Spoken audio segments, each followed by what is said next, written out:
The New York Rangers defeat the Toronto Maple Leafs 3-1, and they are streak busters.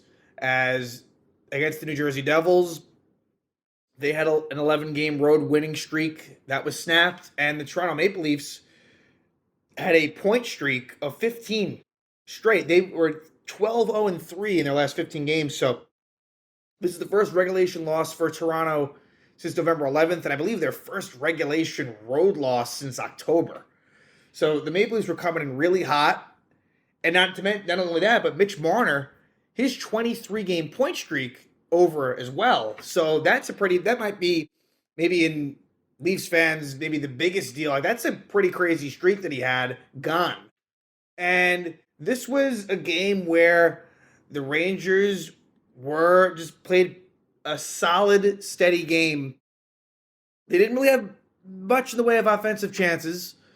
And what I liked the Rangers to maybe have a little bit more offensive zone time in the third period. I would have, but Igor played well, but it wasn't as if he was overly tested. Like he made some really key saves, but it wasn't. There was a lot of Toronto. They were keeping Toronto to the outside. It was a solid win. Rangers had the lead after two, which they don't normally have, and they were able to bring it home. And now they have their own 5 game win streak. So they improved to 16-10-5.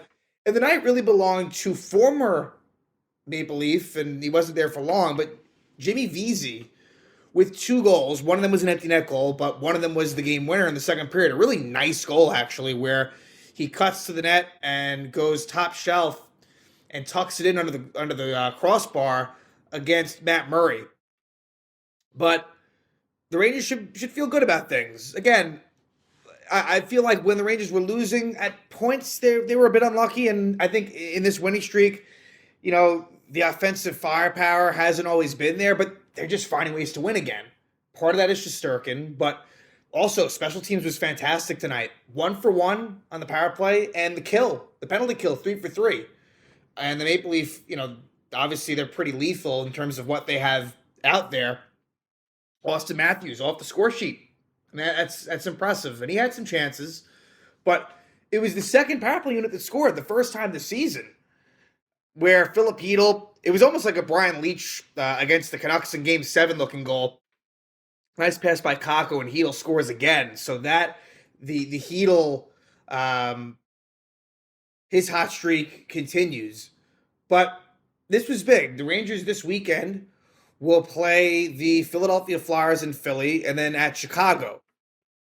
And that's not going to be easy. It's funny, the Rangers at this point have seem to perform well. They play up to competition, and they kind of play to their opponent, where the Rangers have really struggled against teams they should beat. Now, Philly is a team that's in division who just beat the Devils tonight. The Devils are now slumping a bit. And the Rangers had a tough overtime, 1-0 overtime win at the Garden. So they know that that's not going to be easy. And same with Chicago, where Chicago is really brutal, truly one of the very worst teams in the league. But they went into MSG and really beat them up. And in fact, that was the last Ranger loss. So there's reason for the Rangers to not, take their opponents lightly. They shouldn't. Halak will definitely play one of the games. Which one? I can't really tell. And I don't think there'll be much second guessing coming from me. If it's the Philly game, so be it. If it's the Chicago game, same as well. Halak did struggle versus the Blackhawks at home, for what it's worth. But I don't know. That probably doesn't play into their line of thinking, and however they want to go with it, they go with it. Now, as far as lineup changes, there were a couple tonight. Interestingly enough, I didn't expect it, but I was happy about it. Vitaly Kravtsov in, Sammy Blais out. So even though they've been winning games, Kravtsov, as he should be, gets to the lineup, and I thought that in limited time, he was all right. I hope he stays in the lineup. For me, I don't love him on that fourth line. I would move Goodrow down and have Kravtsov get more top 9 type minutes than be on the fourth line. It's just not the style I'd want. And look, Sammy Blais is a healthy scratch, and deservedly so. It's not as if he's been horrendous, but just not getting enough from him. And hopefully this healthy scratch can maybe get him going, because I don't think we've seen... He missed a few games early on with an injury. I think this is the first time that he's been healthy scratch, though, probably as a Ranger. So, again, I think that Sammy Blais, like, he can be a important member of this team, but it just hasn't really happened yet. And look, I think that I have no problem with him sitting. I really don't.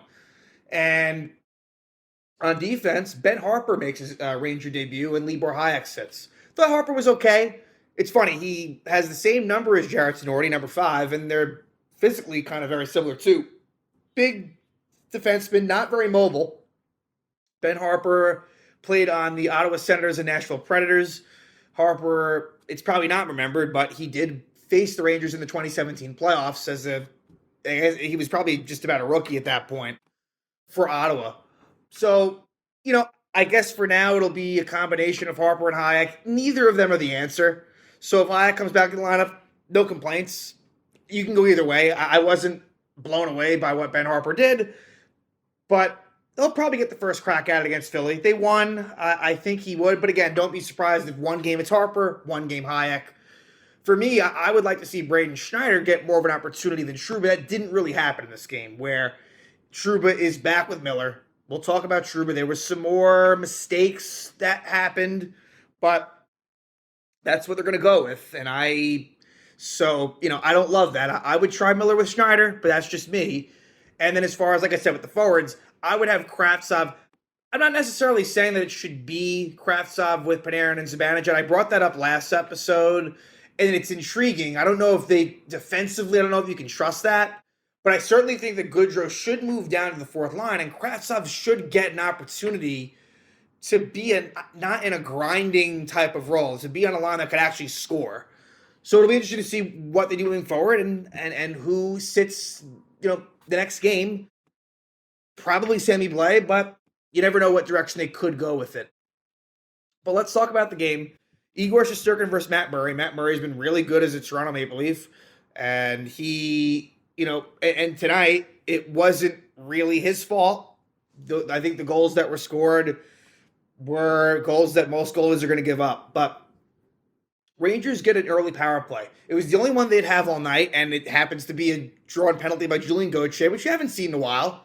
And it was a slashing call on Mark Giordano, and for Gauthier, they're going to call that. It's frustrating because it's almost like he wasn't holding onto the stick tightly. Giordano slashes his stick. Gauthier loses his stick, and they call the penalty. And the Rangers score, and it's the second unit, and they got an opportunity with a minute left. We've seen too many times that first power play unit hog the whole time. But now there was a whistle, and Gallant, and I agree, because the first power play unit wasn't really doing much in that first minute. And a nice play, and mind you, Kravtsov was on that second unit instead of Blais, and I think that makes a difference. Really, Sammy Blais, I guess they want him to be like kind of the Kreider on that unit, and it just doesn't really make sense. So I don't like Trouba being on there, but it was the other guys that got it done, and it finishes off with a goal by Filip Chytil. His 7th goal of the season from Kakko and Lafreniere. Like I said, really nice pass by Kakko. Murray was out of position, and Chytil buries it. And I just can't say enough good things about Phil Chytil. Although, we'll talk about the Toronto goal. So I guess it wasn't all 100% perfect from Phil, but he has a shooter's mentality, and he just continues to ascend. Rangers take a 1-0 lead. However, they take a penalty at 8:07, and it's Jacob Trouba. So another offensive blue line turnover by Trouba, and eventually he has to take a hooking penalty. He's too slow to recover. This happens too much. It's like a grenade that the puck just, it explodes off his stick, not in the right way. His offensive abilities just aren't there. And there's a turnover, but luckily the penalty kill does a really nice job. All night long. Kudos to the PK. Really, really good. Then, the Maple Leafs tied up. And it's a goal by Michael Bunting, his 7th of the season from Kampf and Timmins, with less than 6 minutes to go in the first. Jacob Trouba loses his stick, so he's out of position, and Bunting beats Chytil on the rebound. So Trouba again, and sure, I guess there could have been a penalty call. I think it was Bunting was the one that forced it out of Trouba's hands, but of course Trouba is out of position, and Bunting beats Chytil. And Toronto ties it up at 1. So we go to the second, and in this period, the shot totals were extremely low. Really, all night they were, but Toronto had a lot of zone time. The Rangers were hemmed in their own zone for about, honestly, 2 to 3 minutes at one point. Toronto didn't have that many great opportunities in that, but the Rangers got out of it. And then soon thereafter, the Rangers take a 2-1 lead. Jimmy Vesey, the former Leaf, scores his 4th of the season from Trocheck and Miller. A nice poke check by Keandre Miller.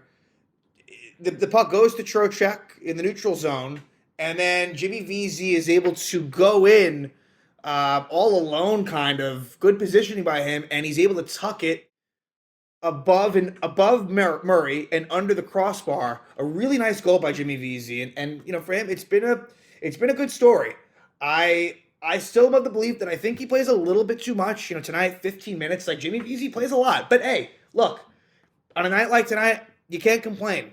And he deserves to be in there at the very least, right? So we can talk about, look, even though I had said that maybe he could be a healthy scratch candidate at some points, and maybe that does happen eventually, he deserves to be in the lineup, if nothing else. Absolutely. Even if it's a fourth-line role, he is someone, he gets top penalty kill minutes. And it's just funny how he's redefined himself. He's a different player than he was his first 3 seasons in the league as a Ranger. He's a lot smarter now. He is, defensively responsible way more than he ever had been. He's a different player than when he left. And he's been good. So Vesey from Trocheck and Miller, Rangers take a 2-1 lead. And then there is a penalty on Barclay Goodrow. So he slashes Mark Giordano. So Giordano's on the other end of it this time. But the Rangers PK does a really nice job. And they keep that 2-1 lead heading into the third. In the third, early penalty. As Braden Schneider loses his stick. So Philip Chytil gives his to Schneider, and then Chytil ends up holding Alex Kerfoot. But the Rangers are able to kill it off. And, look, a lot of the time in that third was in the Rangers zone. But like I said, and Igor had to make some good saves. Igor was good. But I really thought Rangers defensively were pretty stingy, did a really nice job, and eventually, after Vesey had a failed attempt at an empty net a little bit before that, he does seal it. Second goal of the game, 5th goal of the season from Trouba and Trocheck. So give Vinny Trocheck a couple assists on the night. And with 1 minute and 13 seconds left, the Rangers take a 3-1 lead, and that's the score that they would win by, 3-1. Like I said, ending that Toronto, that's the first Toronto regulation loss. So it's kind of funny. You have the Ducks, who ironically tonight won their second game in regulation this season, but where the Rangers fell victim to Anaheim. Now here, like I said, after the Devils had their streak end versus the Rangers, it happens here with Toronto with not only Mitch Marner, 23-game point streak ends, and then the 15-game point streak for the Maple Leafs is over. So you got to be happy about this one. Look, the shots were 23-20, a low-event sort of game, but an exciting one nonetheless. And like I said, now the Rangers 16-10-5, so for the first time in a while, where they have more wins than overall losses. And now they will take on Philly, who, like I said, is coming off a win versus New Jersey. And I expect a low-scoring game against John Tortorella. You're going to have to work hard to win that one. It's going to be low-scoring. And then the next night, so back-to-back at Chicago. And look, that was the Rangers' last loss. And you can't lose to Chicago twice. So it's 5-game winning streak. I'd like to get it to 7. At least get 3 points at least get 3 in these 2 games against. Look, it's on the road, but the Rangers have played well on the road. You do have Jarl Halak in there, which is a question mark. I do worry about that a little bit, but either way, this is a big win. Got to feel good about it. In a very tough Eastern Conference, the Rangers are now inside that playoff line, but it can change quickly. So, again, Jimmy Vesey, 2 goals against Toronto. They are streak busters again. 3-1 win, and now they will head for a back-to-back on the road this weekend against Philly and Chicago.